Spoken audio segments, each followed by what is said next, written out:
start by taking the bushing and pushing it into the installation tool like this.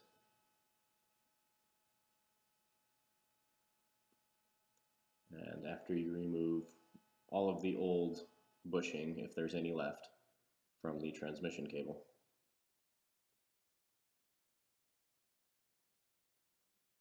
it should look like this.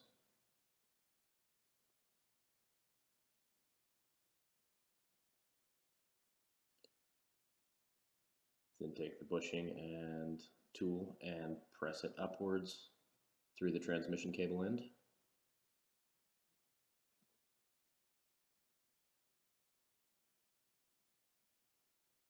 And making sure it's flush at the bottom, you can then remove the compression tool.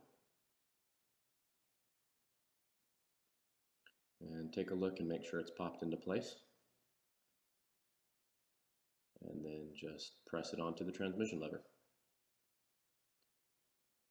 After you're done, shift it back and forth between park and 1 to be sure everything's in place, and that's all there is to it.